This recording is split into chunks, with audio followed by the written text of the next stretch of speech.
What's going on, everyone? It is me. It is Austin. We are live. And Austin, I don't know what to make of things here. Five straight draws, as you alluded to in your article recently.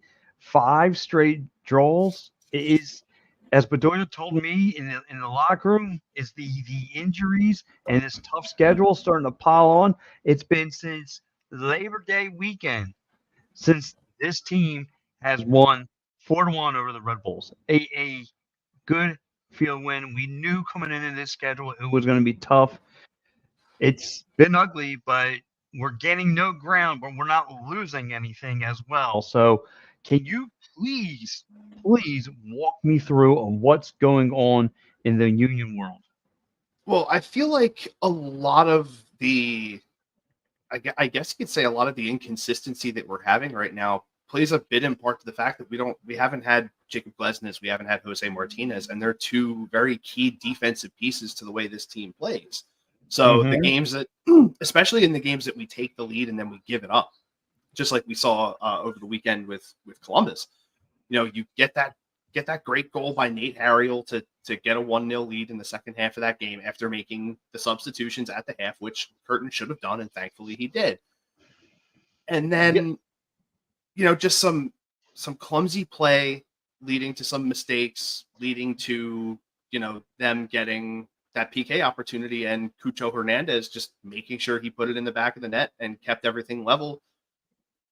It's been a weird stretch, especially because of the fact that it's just consistently Wednesday, Saturday, Wednesday, Saturday. So it's definitely you're definitely getting worn down a bit, especially when you think you played in what, three different tournaments this year and you're poised to play in at least three more next year, maybe two or three. And then depending on if you win the CONCACAF Champions Cup next year, you may end up in the Club World Cup. So like you have all this potential for all these opportunities for the team to get sort of put into the view of the soccer landscape, but also at the same time it's all these matches, as you can see right now.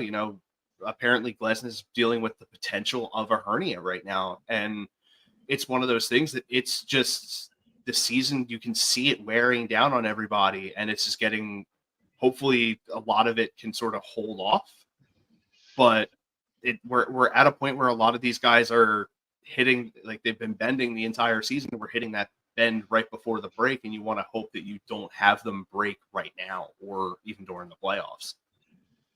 correct. And that's been the key is not trying to completely collapse before the playoffs. I mean, like I said, we knew this tough stretch was coming. Again, nothing gets easier tonight, and you're facing an Atlanta team. The last time the Union faced them, they lost 2-0, and then you go Saturday again. You're against another playoff round team in Nashville, which is not easy at all. So, but before I get into any of those games, again, I want to piggyback what you were saying about tonight's from this past weekend. Again, uh, both teams really were testing out the goaltenders. Where both goaltenders were getting a lot of work and look. But however, it just seems to me, um, Kurt Wagner sets up the two-piece set right there. Finds it looks like he was trying to get low and winds up getting Nate Harriel instead. He hits the back of the net, makes it 1-0. Uh, and then there was the all sides kick with Carranza. Uh, that it got called back, and then it looked like there was a play that again looks like it was going to be a breakout play. Uh, they wound up pulling down Carranza's jersey, and you would think it was going to be an automatic red card, and it wasn't. It was just a yellow card, and then they set up, um, and again, Uwe all alone and completely missed it. Just completely Yeah. misses the net. And speaking of our man Uwe, and I've heard other beat reporters in the press conference ask, what's going on with this man? We paid a lot of scroll. He's not performing. He hasn't had a goal since August 26th. That's 7 games ago. Um, I don't know what's going on with this cat. So again, he needs to find the back of the net. If anyone needs to step up on offense, it's Uwa. So that needs to happen. And now we're at the point. of the season. I get it. And the injuries are piling up. I get the Golden Lake schedule is right in front of us. A lot of pointer, a lot of people are pointing the finger at one Jim Curtin. Are you at that point now of the substitutions and for instance, they're giving Bedoya what 75 minutes instead they should be cutting his time down? Well, yeah, I mean, obviously those kinds of decisions always fall on coaching. It's where it always goes to. The choice of starting lineup is his final decision to make, and the substitution choices are he usually is the one that makes the call. So, you do want to put blame there, but also at the same time, we have plenty of goal scoring opportunities, and the final touch isn't there. So it's a combination of a lot of things potentially going wrong, but not going wrong enough to really bury you right now, which is good. But Mhm. you look at you play Atlanta in what, an hour and a half kickoff will be, and Mhm. then Saturday you play against Nashville, and then you round out the season on the road. So like points are necessary now. You can't take one. This is you're sitting four right now in the conference, and sorry, yeah, you're sitting four right now in the conference, and you have a chance to gain some ground before other teams play on Saturday. Like, you have a game in hand on a few of these teams. You You're right. need points. You need them. One is not going to cut it now. You're at home for two of your last three. You need to make the most of this opportunity. And hopefully, fingers crossed, I should be getting my press credential for Saturday for the Nashville match. The Union are Oh, the Union are 2-1-0 when I am there. So it's well, just a that's good to know. That's good to fun, know. fun Austin Hamill Union stat for you. The team is Well, currently actually dating back to 2011. They're, I think, 5-2-1 when I go total. Well, listen, So they're going to need you there because the East, again, everyone's trying to go. The second spot is up for grabs. 2 through 6 is a tight race. So, yeah, um, from us to all the way down to Atlanta, teams in there, the Columbus, the Orlando, the New England, everyone's in that mix up for that 2 spot, and it's important because you want to face the 7 seed. You kind of want to make the schedule easier for yourself, and like you said, you want things to run through Subaru Park, most importantly. But like I said, Union at home are 9-1-5. Atlanta on the road is 3-5-7. So it does look like on paper the Union have things uh, looks pretty good in the favor of the Union. But however, as a recent play, again, you go back to that Cincinnati game. They had Cincinnati on the ropes. They take their foot off the gas pedal. Bad things happen. Then they go down to Charlotte. They go down to Charlotte. We all know the story. Didn't down late, decide to battle back. down late battle back. Didn't put Carranza in the game. Gave him Mm-hmm. full pretty much this full 90 rest. Doesn't come until late and making things happen. Um, and then so forth. You had the rain out with Yeah. that nasty rain and wind game with LAFC, where nobody scored. It was just a really ugly day outside. You faced Dallas the following week after that. Again, when there was opportunity to put them away, you did not do that. And again, just that me, you, Gus, and everybody else getting frustrated with this team not kicking in a high gear when it comes time to do it. And you have a lot of points on the board, and you're not losing ground, but you're not gaining ground either. Where we could have been sitting comfortably in that second wild card spot, but I mean the second seed spot. But I guess this is what this team is. Just not just I feel like now I want to walk in with confidence. Now I feel like the team's gonna might be with the way the doom and the gloom is going on. I feel like this is what they are, and they can fall apart. I feel like they can fall apart right now. Yeah. So But like, going back to what you had said, you look back at just the short sample size leading into this match for both teams. Atlanta's 2-2-1 coming into this match, and they yeah, have a potential Golden Boot candidate in. I'm I'm gonna try and get his name right because I'm not gonna leave that up to you because you just butcher the crap out of every single name that crosses your Yes, I way. butcher my own name on Uh, paper, so I'm not even going to try. I believe it's Georgios Yakumakis. I'm going to just They're, say double G, okay? yeah, double J sounds good to me. He has 15 goals and 3 assists on the year. Um, I was re-listening to Across the Pitch with our good friend Jose and Mike from Monday Yes. night. Georgios Yakumakis has 7 goals in 8 road matches this year. So he is going to be a huge factor in their play. And of course, the last time we played against Atlanta, we spent a lot of time, having to try and contain Thiago Almada, World Cup winner. So I mean, they have serious firepower on the front end. We just have to be able to almost honestly, like we did against Columbus, we really have to weather a storm to be able to get a result in this match. And you would think playing at home, we have a better advantage, but we've, out of the last 5 matches, how many were on the road? 2. Right. Yeah. And you're drawing in all these home matches now in the tail stretch when you have such great success at home historically. Like not just your team, but the league as a whole. Like historically, playing at home is immensely better in terms of winning percentage. But it's strange, it's how the league is, and then I feel like the main factor for Philadelphia right now is the fact that they've played in so many matches this year that a lot of these guys are worn down. Like that's why that's why you have what happened to Flock happen. That's why you've been seeing during the Columbus match, Jack Elliott was doing the goal kicks for Andre Blake. So you saw him like favoring his left knee a little bit. Like there could be some things that are going to end up possibly being some big issue when you hit the playoffs. Like it's very possible Blake won't be able to dive to his left as strong as he will his right. And teams can expose that, and you could end up having an early exit in the playoffs this year. So there's a lot of different factors going into the end of this season, and right now you just hope that you can make it through and be able to play a lot of your games at home because of the fact that you have that advantage. I totally agree. I mean, again, you're absolutely right. If the playoffs start today, you'd face Columbus. And into what I saw Saturday, I don't know if I want to go down that avenue. Matter of fact, there's a lot of avenues I don't want to go down with a lot of these contender champions, contender teams in the East. But again, I get it. The injuries are starting to soak in, and I get it. And guys, we could blame injuries all we want, but when it comes down to brass dollar, the guys are not stepping up.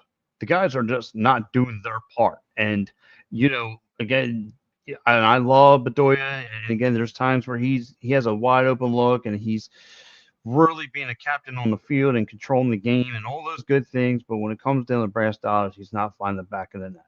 And it's a shame. He's only got 1 goal in the season, if I believe. And that's not productive. That's not productive enough.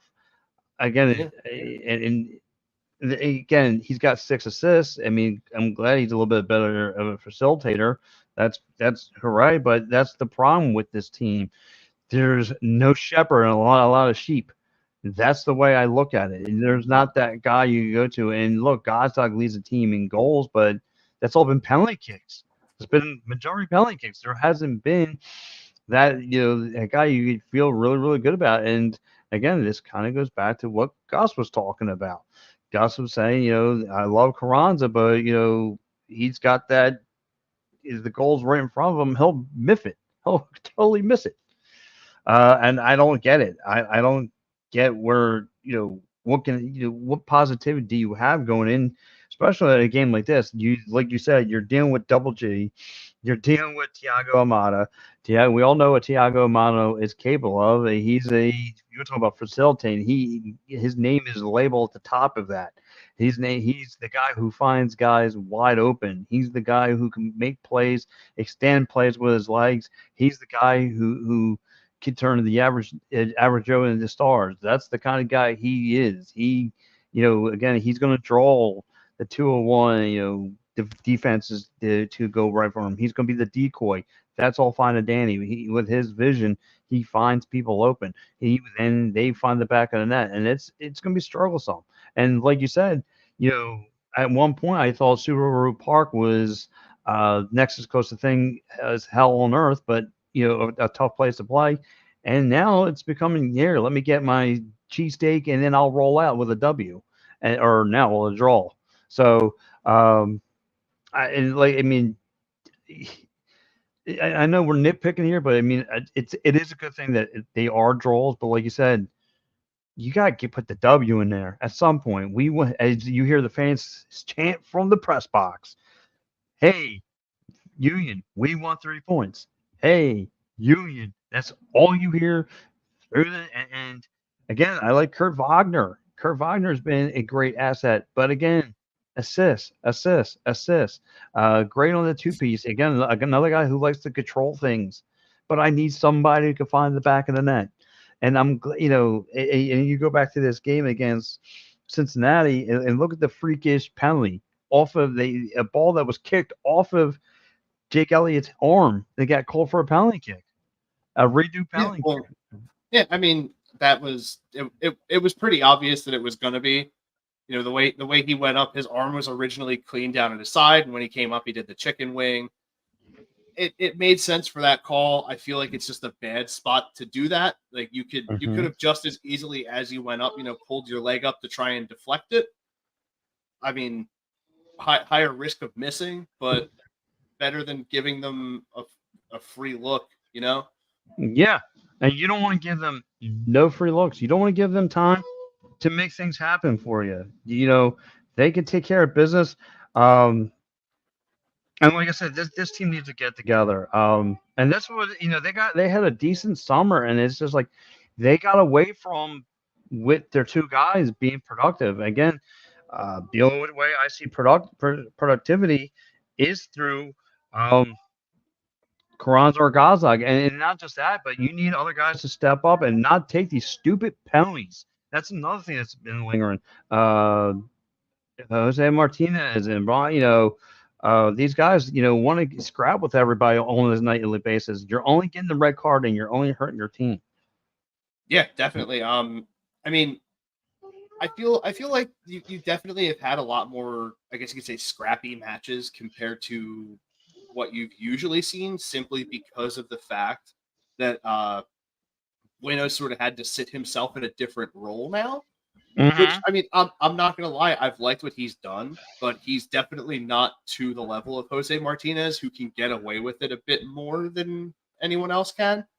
So it Right. was, I mean, Bueno did a great job. I'm not gonna lie. I mean, I do know from what I've been hearing and reading through things with the on the Union website and stuff that Glesnes and Martinez will both be available for selection tonight, so they are going to be back. They'll probably be in a more limited role.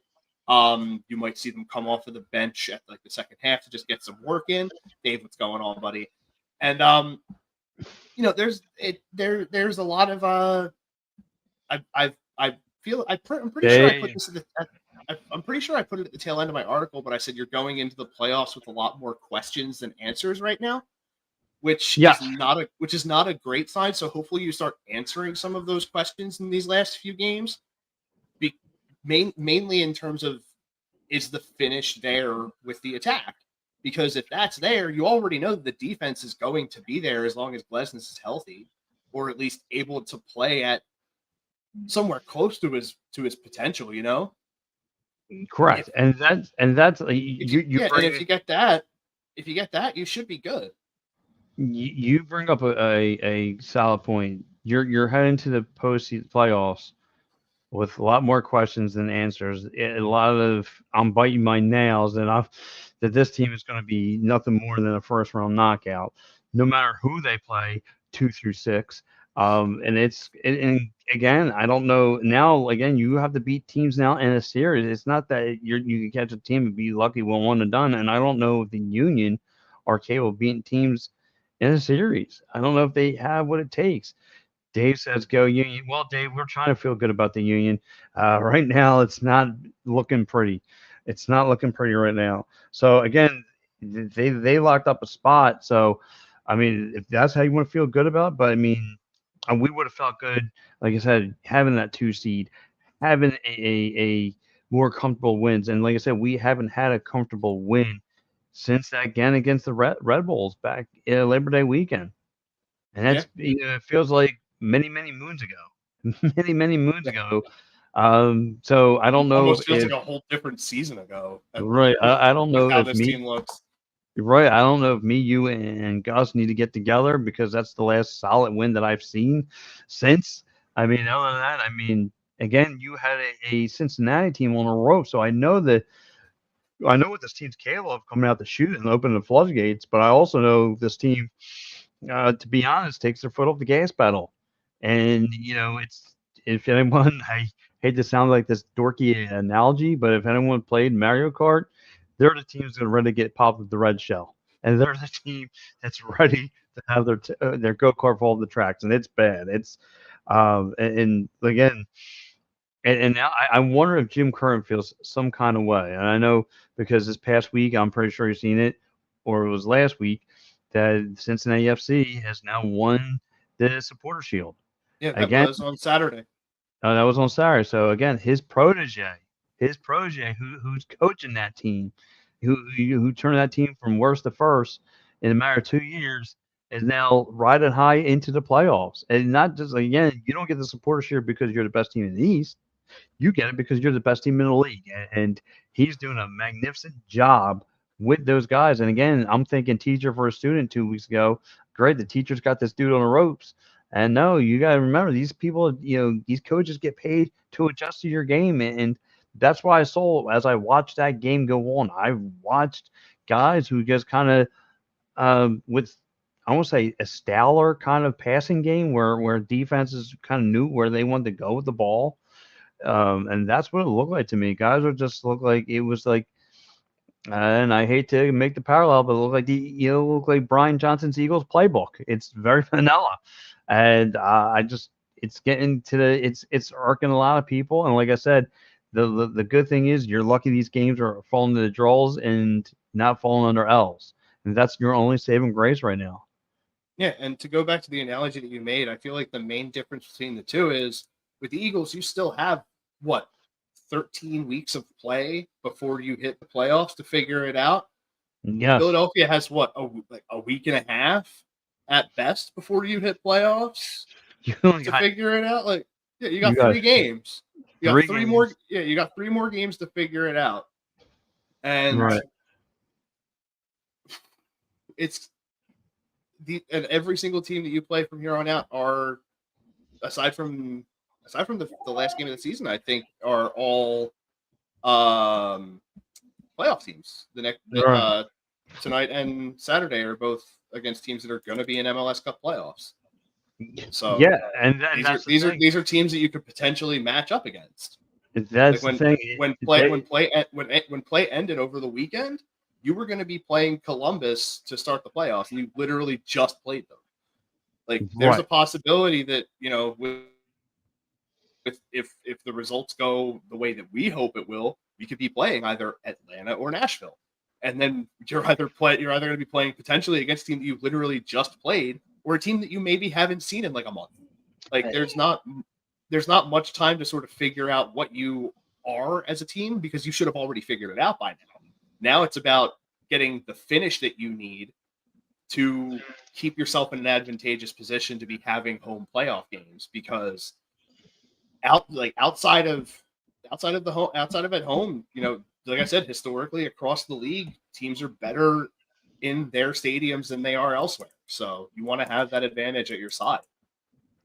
Yeah, and you bring up a solid point because when I look at the Eastern Conference and you look at the teams that you could potentially be facing off, something with all these teams that kind of really scare me. They got someone on this team have playmakers, playmakers. Again, we're going to go against Atlanta. We know what to look out for Atlanta, right? You look at Nashville. We know who to look out for Nashville.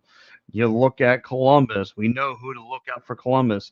I mean, you have guys who can score, and that's kind of like the sickening thing. Again, Cincinnati, they got playmakers. I don't think you're going to be facing Cincinnati, but um, it, again, I look at some of these guys, man, and they got playmakers. Now, New England doesn't have really that threat, or Orlando has that guy.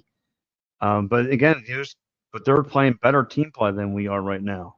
They're doing things, and again, right before we get into it, because I really took a look what we're about to face tonight, and not just Thiago Almada, not just that.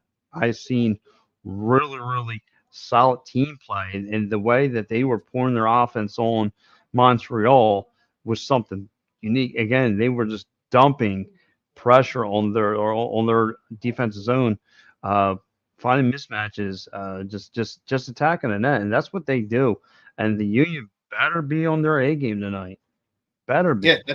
it's the main thing that Atlanta's been good at all season, just being able to filter the offense down into one of two final points predominantly, which is Thiago Almada, or filtering to Almada and then having Almada find Yakumakis. Like they've had a decent amount of success this year, enough to be a playoff team, to be a potential dark horse in the Eastern Conference, to make a surprise run.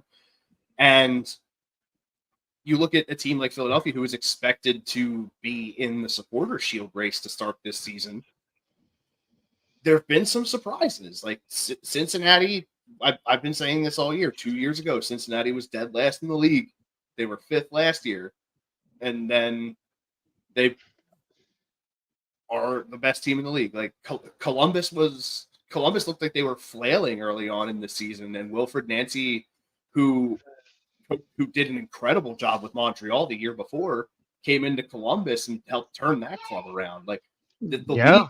the league's evolving, and Philadelphia decided to. I mean, as much as I wanted them to, I didn't expect the league to evolve the way it did. Honestly, Philadelphia stood pat, and it may not have helped. It may not have helped. No. Unfortunately, as much as I wanted retention to be key, it could have not been. Yeah, that's the thing too, right? So again, um, and you're mentioning the teams around us in the East are only getting stronger. DC on their way up. The only now the I'm enjoying the two New York teams look like they're plummeting, but it doesn't matter. And I feel like we're just stellar right now. We're not getting better, but we're not getting worse. But again, It's gonna be so funny to see a second set of playoffs start up in like another week and a half, and yeah. have there be no New York teams involved, just like with baseball. Like Yeah, yes, even more of a smile to my face. But like you said, and what you and I were just talking about earlier, as far as star potential on these Eastern Conference teams. I mean, just to look at the four or five top scoring players in the whole MLS are on the East Coast. You got mhm. Estrada from Cincinnati. You got Double G from Atlanta. You got Mukhtar from Nashville, Yep. and the one kid from DC. Again, these guys are adding 14 goals a game. Then you go to even the assist, avenue. Thiago Almada, leads the league right there. So not again. I want to feel comfortable, and I wish that I can. I wish even I talked about New England not having star players, and I got to tell myself not so fast, because they got this kid named Carlos Gill, Yeah, who Carles Gill. who's one of the top players in passing the ball around. So, Yeah, um, it's I mean, and yeah, then I mean, even when you look at Philadelphia too, like their individual player numbers are great. Gosdog has 13 goals, 10 assists. Carranza has 12 goals, 5 assists. Like these are guys who, I mean, granted, it was right around the midway point of the season. We're like right on the outside of that bubble of potential MVP candidates, hmm and then every other team just blew up after the transfer window closed, like in a very good way for them. And it sort of had our guys sort of take a back seat to everything that's going on. I mean, could Jake Glesnes or Jack Elliott potentially be, another defender of the year? Yeah, it's very possible. But Blake's not goaltender of the year this year, unfortunately, as well as he has played. Um, Gostak and Carranza are not going to be in the conversation for the Golden Boot. Um, Jim Curtin's probably not going to be in conversation for Coach of the Year this year. It's more than likely if it doesn't go to Pat Noonan, I don't know what the hell's going on. Right. And the only way Jim Crane could possibly get if he wins the MLS Cup. That's it. Even then, the decision's made before the playoffs end, and it's all based on the regular season, so it wouldn't even help. Again, and if it does go to Patrick Noonan, again, it's kind of have your head scratching, like, especially if this team's limited in the first round. It may be time, and I don't want to say that, and I know Jim Curtin is the only reason beloved. The only reason it'll have you scratching your head is because you'll wonder what it's going to take for Philadelphia Union to spend money on guys that we desperately need to help make this team take that next step like every other team has done. Yes, and that's the issue. Someone needs to come out of their pocket just a little bit. And it's bad when the Sons of Ben and the whole Union Stadium is trying to pay Wagner every week in and week out. It's got to be lingering. It's got to be sounded to the front office in some way or another. It's got to be going. And look, you can only have your way. You can only let that fall in a deaf ear for so long. I mean, if you don't, and like you said, like Jose said last week with you and Gus, if you let him, you let that fish go into the ocean, you don't know if he's going to turn it to be a shark for Cincinnati. It's not a piece that you don't want it. Yeah, if we let Kai Wagner go to another team in this league, worst idea ever. It will single-handedly be the biggest mistake this franchise makes. Honestly, I totally agree. Because in my opinion, just like Jose was saying last week, the two best left backs in the league are Gressel and Wagner. Mm-hmm. If you let what is to some people number 2, what is to other people 1A or 1B, take your choice. If you let him go, your team's getting worse. Like he is a vital piece to the way this team plays their style of play. Like he's excellent left-footed service on free kicks and a very aggressive defender, shows a lot of emotion on the field, and is overall aside from on Saturday when he got pulled out, I think that was the first time that he's been subbed off this whole season and maybe even last year too.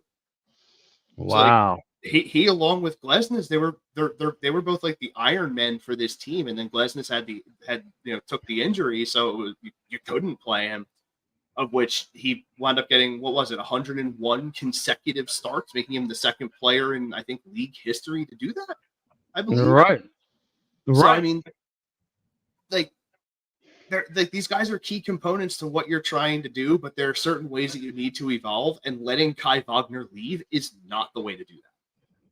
No, and again, you like you said, you want to build for the future, and he's one of the pieces that you don't want to. If you're looking for guys who could facilitate between him and Gaza, I mean, you don't want either guy going. You need to get man. It's going to be tough coming down for next year, and again, this is where I need to get guys lined up and see who can score and all that and stuff, and yeah.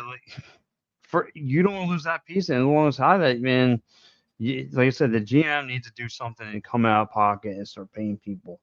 That's the thing that needs to happen. But look, we are going to touch more about this on the other side. Let's run through a couple of ads, and guys, if you're watching the show, please chime in. If you're heading down to the Union game to watch Union take on Atlanta, I mean, we want to know how you're feeling. Olsen, dude, if you're on your way down to see the Phillies play. Yeah, but you also are focused on this Union matchup, which that's one of the things that I'll talk about when we come back from the break. But let us know what you're hyped for the most about either one of the games today, which Union are on in about an hour, Phillies about an hour and a half. Yes. So, let's go ahead and hit these. We will be right back. Exactly right. Here we go. All right, guys, let's talk about Cherry Law Firm. If you get hurt at work in a motor vehicle accident, personal injury, or affected by criminal law, you got to call David R. Cherry of the Cherry Firm. Call 610-565-0300 or go to cherryinjurylaw.com. Let David R. Cherry fight for your rights. Again, That number is 610-565-0300. That's 610-565-0300, or go to cherryinjurylaw.com. Let David Archeri fight for your right. All right, guys, if you're a Philly sports fan and you want to travel with your favorite team, then travel with the best. Go to phillysportstrips.com. They have self-travel packages and full travel packages available with round-trip flights from the Philadelphia airport. Packages include direct flights, 4-night stays, all-inclusive tailgate parties, lower-level group tickets. Whatever you want, you got it with phillysportstrips.com. If you want to travel to an upcoming Phillies game, make sure you check out Philly Sports Trips. And do not forget, Philly Sports Trips has all the away trips for the Eagles' upcoming 2023 season. Jump on it now, because you do not want to lose out on all these great opportunities. Go to phillysportstrips.com. All right, we are back. We are live. We are ready to rock and roll. Guys, again, if you are heading down, maybe you're tailgating right now. If you guys are tailgating down at Subaru Park, maybe you're getting fired up. Maybe you feel like you are the winning ticket for the Union. Well, please chime into the show. We want to hear from you. Or does the Union find a way to make another draw? So we have a lot of that going on as well. Like I said, the Union have to answer for a lot of things right now, and they better find a way to win. We're hoping they find a way to win. I'm hoping for another stupid draw. We need to see this team gain some ground here, please. They are now sitting at 49 points, I believe, if I'm not mistaken. They need to find a way to win. They are, excuse me. They are 9-1-5 at home. They've been racking up the draw side, the tie column. They need to start getting back on their winning ways, and I don't know who or how they can find a playmaker, a diamond in the rough tonight. Austin, did they turn it around? Did they seek revenge from 4th of July weekend? Yeah, I feel like you definitely want to draw the season series even right now. You want to try and get a win. Honestly, I mean, will I be disappointed in a draw? Yes. But getting points in any way right now, so long as, because the only team that would be within a stone's throw of you with a win to jump over you would be Columbus and Atlanta.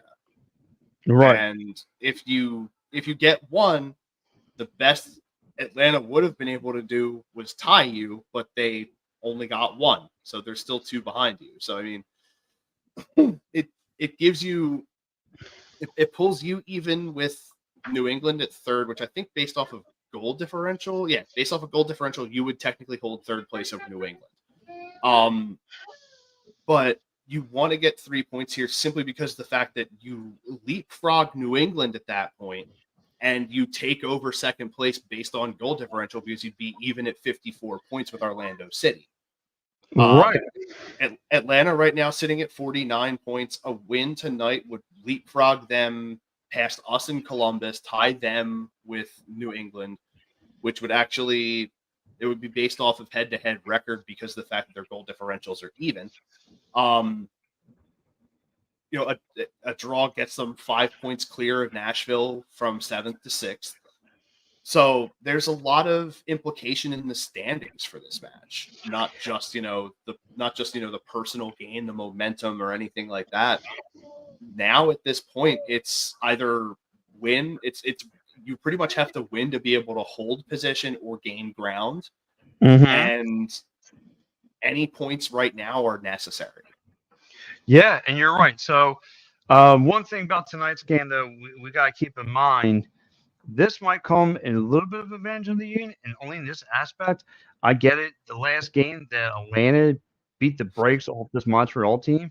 However, the Atlanta United have been on a 10-game resting period where the Union are just constantly balanced. And since they've been battling, I wonder if they could catch a sleeping giant tonight. I'm curious to know if that can happen as well. It is very possible because the fact that they've been, I guess you could say, inactive for a lot longer. They may not have their legs, but also at the same time, that means that their legs are fresher than Philadelphia's. So True too. it could be a combination of the two. Like they're a bit rusty because of the fact that they haven't played in a while, but their guys will be able to probably, stay in the match longer than ours will because we've been worn down all season long. Right. Because like I said earlier, you factor in, 34 matches, right? Mhm. Not only that, the cup tournaments. You played in 3 different cup tournaments this year. You've made it to at least the quarterfinals in every single one. So that's at least another 6 to 10 matches. Right. So for each one, because there was group stage for Leagues Cup first. So you played 3 matches there. Then you played your first knockout stage, then your second knockout stage, then you played Miami. And then, so US Open Cup, thank goodness you only played like 2 matches in that. And the other tournament that you played in, you played until the semifinal when you played LAFC and got knocked out. So like you played a ton of matches this year. So fatigue, if it hasn't already set in, it's beginning to. And you would like to hope there would have been a little bit more time before ML. And you know what? The official full name. But it is what it is. You got to be able to, put that kind of thought to the back of your mind and just go out there, play the full 90 and hope for a positive result. That's what I'm thinking. So again, and tonight as well, this can help the Union. So if somehow, some way they can slide a W in the night, play this as like a revenge game. So there are some key matchups to be looking for just on the East Coast alone. So you have New England and Columbus going to be duking it out. Then you have Nashville and Orlando at 8:30, and you can catch that on FS1. So you have a couple key matchups as well in that East. So again, teams 2 through 6 are really going to be duking it out for to play leapfrog right now. And if you guys are up late tonight on that West Coast, again, to look out for is going to be Vancouver and St. Louis. So, but a lot of implication right now as far as the East Coast. So the 6 teams that are in that dogfight for the second spot are going to be playing tonight. So can I? I'm sorry to cut you off, but can I point out something to you in terms of standing difference, the way the standings look between the East and Western Conference? Vancouver's playing tonight, right? You said against St. Louis. Correct. A win for Vancouver moves them from tied for 6th to tied for 2nd.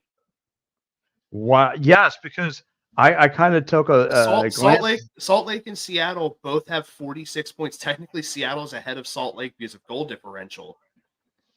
Dude, the West is wide open. If Vancouver wins, they jump into 3rd place from 6th. Right, and the West is it's crazy, but the East is the NBA West right now. Yeah, the East if LAFC, since I'm pretty sure LAFC doesn't play tonight, right? No. LAFC, no. If San Jose were to play tonight and get a win, and Vancouver got no result, San Jose would jump Portland, Vancouver, Houston, and then fall right below LAFC with 1 win. Wow. 1 win. What is happening in the West outside of St. Louis City SC? Like, what is going on? Nobody. Nothing's clinched out there. I'm pretty sure 3-4 weeks ago, Austin FC was in like top 5 in the league. Bro, yes. They're 12th. What has happened? No. What the heck is going on out there? No, I mean it's crazy. Again, Utah. So Utah has risen to 2, which is dude, Salt Lake. My goodness, it was really like on the outside looking in, and now they've climbed into that 2 spot, and then you got dude, the only Western Conference team with a double-digit positive goal differential is St. Louis in the Western Conference. Right. A team that came out of nowhere. plus 22. The next closest team is LAFC with a plus freaking 9. Yeah. What? Yeah, dude, it is. Again, last week this was not happened. It The is. lowest positive goal differential on the East is Nashville with a plus 8. That's the Wow. lowest positive. Wow. I mean, just like I said, What? that's how open that West is. Alone, dude. Yeah. I don't. So What? so so you go from 2 all the way down to technically. That's why when you look into MLS.com, you look at you only see like one X who's a guaranteed is St. Louis. You really go from you go 2 to from 9, 2 to 9 separated by 5 points. you really go from 9th place, 12th to second in a matter of weeks. If you really you put away some wins and a lot of leapfrog. You can go from 9th to 2nd with 2 wins. Yes. Like, bro, that's Yeah. insanity. That's crazy. Yeah, that's how weak the West is right now. The difference between 9 and 7 in the East is 17 points. That's like a month and a half's worth of games. Yes. Yeah, but could you imagine? All you have to do is win a pair, and you're a 2 seed out west. God dang, dude. Dang. Oh my goodness. Yes, I mean you'd be right in there. But again, thank you for turning my attention to the West and having my brain melt. Yes, that's what I'm capable of. I'm capable of melting brains here. It's such a discrepancy. Dude, it is. It's pretty bad. That's pretty bad. It's just when you can just have that West wide open like that. That's how bad it is. So, but just get back to tonight's game, though, Wilson. Again, the last time these teams met up was back 4th of July. You and I have covered it. Did a post game for it. The Atlanta 1-2 zip. Hopefully, we can have a better outcome at home. But like you said, as of late, playing at home hasn't been the Union's strong suit as of late. Yeah, I mean, it hasn't been favorable territory, but I feel like it helps a bit with some of your play. Yeah, like just in the last 2 months, I mean, you have a fistful of wins at home, which is great. A lot of them being Leagues Cup, since beginning of July. But you got the win against NYCFC, then all the Leagues Cup stuff. Sorry, I'm rolling past it. And then you beat Red Bull, and then that streak of 5. So I mean, right. Is it the worst? No. Is it the best possible outcome? Also, no. So I mean, Right. I really hope the trend breaks this evening. In about 45 minutes will be first kick. It will be first kick. So, Austin, I'm going to ask you what's tonight's potential lineup looking like, and again, what do you do? I mean, how do you stop this red hot Atlanta team? How do you they beat the brakes off of Montreal. They go into a 10-game break. I mean, like you said, yes, I looked at the positive things of, what, maybe we could catch a sleeping giant, but like you said, you're fully rusted and you're going to come out, they're going to come out gun blazing. So what are the potential matchups? How do you stop Thiago Almada? How do you stop Double G? What's the game plan? Well, I'm going to break it down for you like this. The starting 11 was just announced not too long ago. Okay. I have the lineup in front of me, and we can discuss it in this last 10 minutes of the show. What do you say? Yeah. Let's break it down. All right. So right off the bat, I'm just going to give you the bench list to start off. Obviously, backup keeper Joe Bednick. Okay. Matt Real, Damian Lowe, Leon Flock, Jose Martinez, Jeremy Raffanello, Quinn Sullivan, Chris Donovan, Ty Baribo. So you have Martinez back. He's coming off of the bench. Immediate news for you to know right now, no Kai Wagner. Oh, uh-oh. Ruh-roh. The back four in front of Andre Blake, your starting goalkeeper. Nathan Harriott, Okay. Jack Elliott, Jake Okay. Glesnes, Olivier Baiza. That's your back four. Okay. Defensive mid, Jesus Bueno. Your two, I guess you could call them central mid, are Yes. Jack McGlynn, Okay. Alejandro Bedoya. Yeah. That'll probably be a late second half sub to bring in Quinn for that. Obviously, central attacking midfielder Daniel Gazdag. And then your two forwards are Mikhail Ua, Julian Carranza. The only discrepancy I have is Bedoya, but it kind of makes sense because of the fact that you don't want to. Martinez is dealing with a hamstring and a knee. You don't want to rush him in too quickly. Right. Probably make some sort of a move in the second half. Probably shift Bueno down, pull Bedoya off, put Martinez in. I feel like it makes sense, but not having Wagner is going to be crucial because a lot of I feel like that's why you have McGlynn on that left side of the mid, is because when you get your set pieces, you're going to have probably McGlynn handle those on that side because he does have a decent left foot. It's not as good as his right, but his left is fairly good. So you get that. You still get good service over there. Bizo's pretty decent on some set stuff occasionally. So you can have him. He has the long throw capability. So, you get some flexibility out there on the side. Getting Glesnes back is huge for this back four. There have been some mistakes, letting like Damian Lowe's style of play is good, but not for a starting center back. He goes too far forward and leaves Elliott hanging too often. Right. Bueno starting as the defensive mid, I'm fine with, because of the fact that Martinez is coming off of the injury. It is make the sub for Bedoya, put in Martinez in the spot that Bueno was playing and move Bueno up. McGlynn, I'm glad he's starting to get starting 11 looks again. I mean, my God, the fact that it took until the end of the season again for us to give McGlynn starting 11 looks. Right.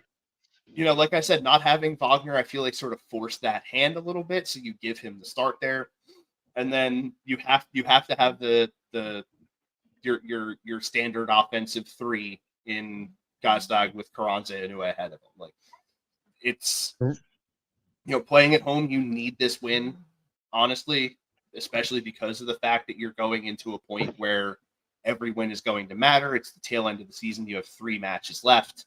So please make the right decisions with the 11. But overall, it's solid. I like the fact that like I said, Martinez coming off the bench is a smart call. You don't want him to end up re-aggravating himself right now. So let him possibly come in late in the second half and get some work in. Leon Flock being there kind of surprised me because he had a full hernia. And I don't know if he had anything done to it or not. But I mean, we hadn't seen him for a while. I don't remember seeing him on a bench list at all for a while there. But you get Raffanello coming up from Union 2. He was there for their playoff game over the weekend. Same with Chris Donovan and Quinn Sullivan. Oh, so they're able to pull guys up. Yeah. That's why Macania was on the bench last week. We pulled him up from Union 2. Right. Because of the fact that we didn't have Glesnes active and available for selection. So you have a few young guys who could potentially super sub late in the match to fill in a spot, like a quick little flex option. So there's choices here for subs in the second half. Right. And let me ask you, what's your assumption so far with the sample size that you've gotten from him, Baribo? What's your assumption on it? Baribo, honestly, I feel like he has the Mikhail Ua pace and he has the Carranza physicality all mixed into one guy. I want to see what his finish looks like because that's the only thing that we're missing right now from being able to see him. I like what I've seen in the sampling so far. I feel like getting him a quick turn if if you're ahead in the match late, probably like 75th, 80th minute, and you want to get him some work in, I do want to, I want to see more of him because I like what I've seen so far, and I want to be able to see some more of the work from him. This is where I would make the difference. I would like to put Sullivan, substitute him for Bedoya or Brano, and put Barrevo in one of the starting roles. I like to see those two in instead of Bedoya and Brano, because this way, again, I love those guys personally, but I need goal scorers right now. And to me, I don't think neither one of those guys have been effective since the League's Cup. Really. And Jose Baena has not been really that, as far as scoring goals, has not been, on the back of the net as of late. So I would like to jiggle it a little bit. I like to see Sullivan. We all know Sullivan can run up and down the field, stretch it. You know what I mean? He's got the speed. He's been getting goals, and I would like to get him in there as well. I need guys who would speed. I need guys, and again, I need, like you just said, I need to get a bigger sample size of Bravo to get some more of a feel on him. Like I said, he's come in 25 minutes. I don't expect him to make much of a impact with only a little bit on the clock.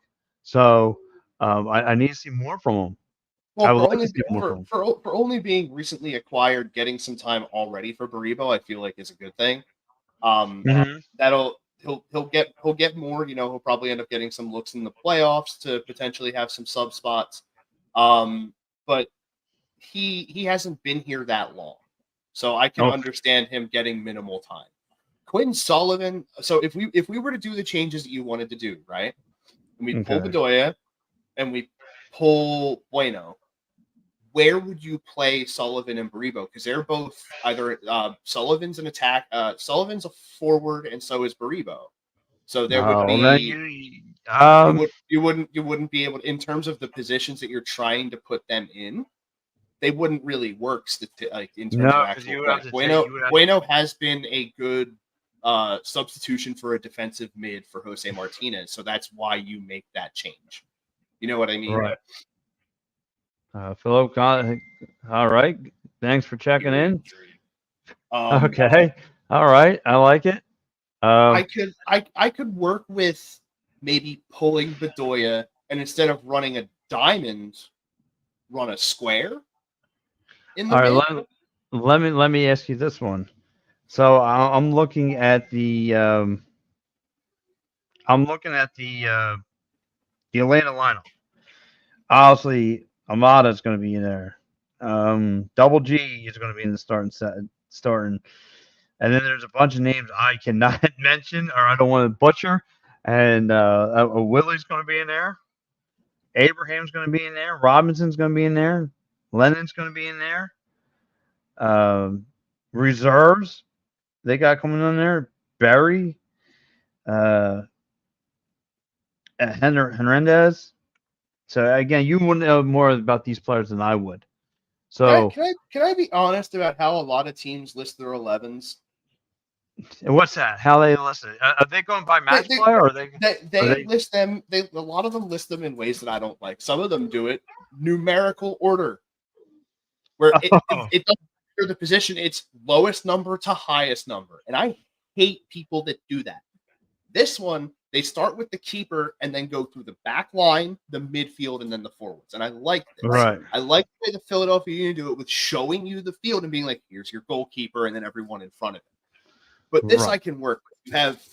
You have Yakumakis and Lobianidze both in the front. Zande Silva, Almada, Rosetta, Muyumba are your mid.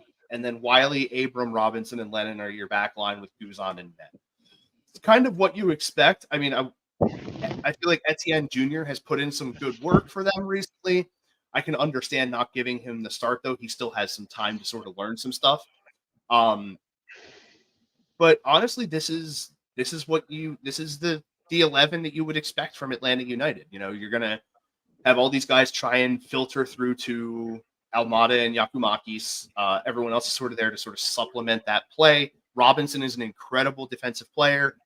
Same thing with Lennon. Lennon is, I feel like, one of those guys who's like a Kai Wagner style, whose stock is on the rise right now. He has great service on free kicks. Abrams, another solid defender. You know, this team, and of course you can't forget about Brad Guzan, former U.S. men's national team goalkeeper. Guy is an absolute legend here in the States. So, I mean, it's going to make for a fun match regardless of what the result is. I mean, I would love for it to be 3 points for Philadelphia, but I could understand it going the other way to Atlanta. Right. So, real fast, let me let's get our final predictions before we run these 2 quick ads before we get out of here. Real fast. Going to say it's going to be, I think it's going to be a 2-1 victory, Atlanta. I have that same score, but going the other way. I have Philly getting the win tonight, Really? 2-1.